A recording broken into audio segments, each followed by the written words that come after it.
बता दें कि लेबनान से जुड़ी हुई ये बड़ी जानकारी निकलकर सामने आ रही कि लेबनान में घुसी है इजराइल की थल सेना। बड़ी जानकारी आपको दे दें कि इजराइल के हमले से सहमा लेबनान और ऐसे में ईरान में अब तक 700 से ज्यादा लोगों की मौत की वो खबर जो है वो निकलकर सामने आई है। बड़ी जानकारी आपको दे दें कि लेबनान में घुसी इजराइल की थल सेना इजराइल के हमले से सहमा है पूरी तरह से लेबनान और ऐसे में ईरान में अब तक 700 से ज्यादा लोगों की मौत की जानकारी निकलकर सामने आई है। अमेरिकी इजराइल के द्वारा ईरान पर ज्वाइंट अटैक के बाद से पूरे मिडिल ईस्ट जो है वो जंग की चपेट में आ चुका है और दोनों तरफ से भीषण हमले लगातार जारी हैं और ईरान की सरकारी मीडिया ने बताया है कि अमेरिकी इजरायली हमलों में मरने वालों की संख्या बढ़कर 700 से कहीं ज्यादा हो चुकी है। ईरान जो है युद्ध पर पूरी तरह से दुनिया की नजरें जो है वो टिकी हुई है। इजराइल और अमेरिका के तबातोड़ हमलों में ईरान के सुप्रीम लीडर अली खामेनेई की मौत हो चुकी है। बता दें कि खामेनेई की मौत ने मिडिल ईस्ट की आग को पूरी तरह से बेकाबू कर दिया है और एक और इजराइल और अमेरिका ईरान में मिसाइल अटैक कर रहा है, वहीं ईरान भी जमकर पलटवार कर रहा है।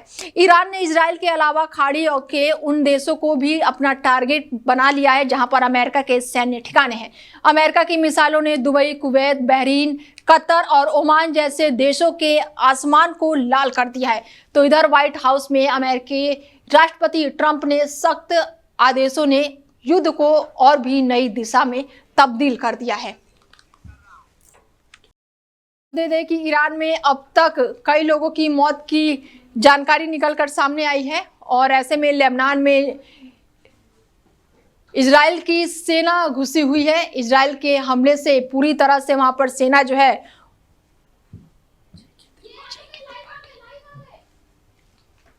बड़ी जानकारी आपको दे दें कि इजराइल के हमले से सहमा लेबनान। बड़ी जानकारी और इसके साथ ही ईरान में अब तक कई लोगों की मौत की पुष्टि जो है वो हो चुकी है। ईरान की मिसाइलों ने दुबई, कुवैत, बहरीन, कतर और ओमान जैसे देशों के आसमान को पूरी तरह से लाल कर दिया है। तो इधर व्हाइट हाउस से राष्ट्रपति डोनाल्ड ट्रंप के सख्त आदेशों ने युद्ध की दिशा बदल दी है।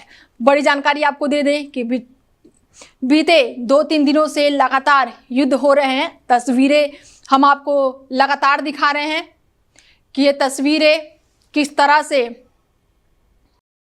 इजराइल की सेना है वो घुस चुकी है और हमले को लेकर लेबनान में पूरी तरह से दहशत देखने को मिल रही है। खामेनेई की मौत के बाद से मिडिल ईस्ट की आग जो है वो लगातार बेकाबू हो चुकी है। एक और इजराइल और अमेरिकी ईरान में मिसाइल अटैक कर रहा है तो वहीं दूसरी ओर लेबनान भी पूरी तरह से पलटवार के साथ साथ यहाँ पर हमले हो रहे हैं। लेबनान में इजराइल की सेना घुस चुकी है और इजराइल के हमले से पूरी तरह से लेबनान जो है वो के त्रिपाठी जुड़ चुके हैं, विदेश मामलों के जानकार हैं और उनसे जानते हैं कि किस तरह से। जेके त्रिपाठी जी, बहुत स्वागत है आपका डेली 24 भारत में। जी सर, किस तरीके से, सबसे पहले सवाल तो यही होगा कि किस तरीके से देख रहे हैं आप, आज 4 दिन हो गए हमले को लेकर। देखिए, ये हमला अभी अनीता जी 3-4 दिन और मेरे ख्याल से चलेगा, क्योंकि ईरान के पास जितना भी हथियारों का जखीरा है उसमें अब कुछ नया इजाफा नहीं हो रहा है, क्योंकि अब कोई संभावना नहीं है कि ईरान को आगे कहीं रूस से, चीन से या उत्तर कोरिया से मदद मिल सके। यही हाल हूती का और यही हाल हिजबुल्लाह का भी है। इसलिए इन दोनों के ये जखीरे जो हैं भंडार धीरे धीरे खत्म होंगे और अमेरिका इसीलिए चाहेगा, अमेरिका और इजराइल दोनों मिल करके, कि इनके ऊपर ज्यादा अटैक हो ताकि ये रिटेलिएट करें और इनके हथियार जल्दी जल्दी खत्म हो जाए। अमेरिका और इजराइल को भी ये युद्ध जल्दी खत्म करना है, जबकि ईरान चाहेगा कि थोड़ा थोड़ा रुक करके वार होता रहे ताकि ईरान उसको रिटेलिएट करे और जितना ज्यादा से ज्यादा नुकसान है इजराइल और अमेरिका को या उनके बेसेस जो हैं गल्फ में पहुंचाया जा सके। वो इसलिए भी कि अगर ज्यादा नुकसान पहुंचाएगा तो एक समय पर जब दोनों देशों के बीच में वार्ता की बात होगी तब कम से कम ईरान एक पॉइंट ऑफ स्ट्रेंथ से खड़ा होकर बातचीत कर सकेगा। इसीलिए ईरान की भी कोशिश रही है। दूसरी चीज ये कि ईरान ये इसलिए भी ये चाहता है कि एक तरह से पनिश करना चाहता है कि आपने गल्फ के देशों ने हमारी कोई मदद नहीं की, इसलिए हम सारे गल्फ को इसमें इनगल्फ कर लेंगे इस वार में और इसको और आगे बढ़ाएंगे। देखिए, इसी उसके तहत ईरान ने यूरोप में साइप्रस में भी हमले किए।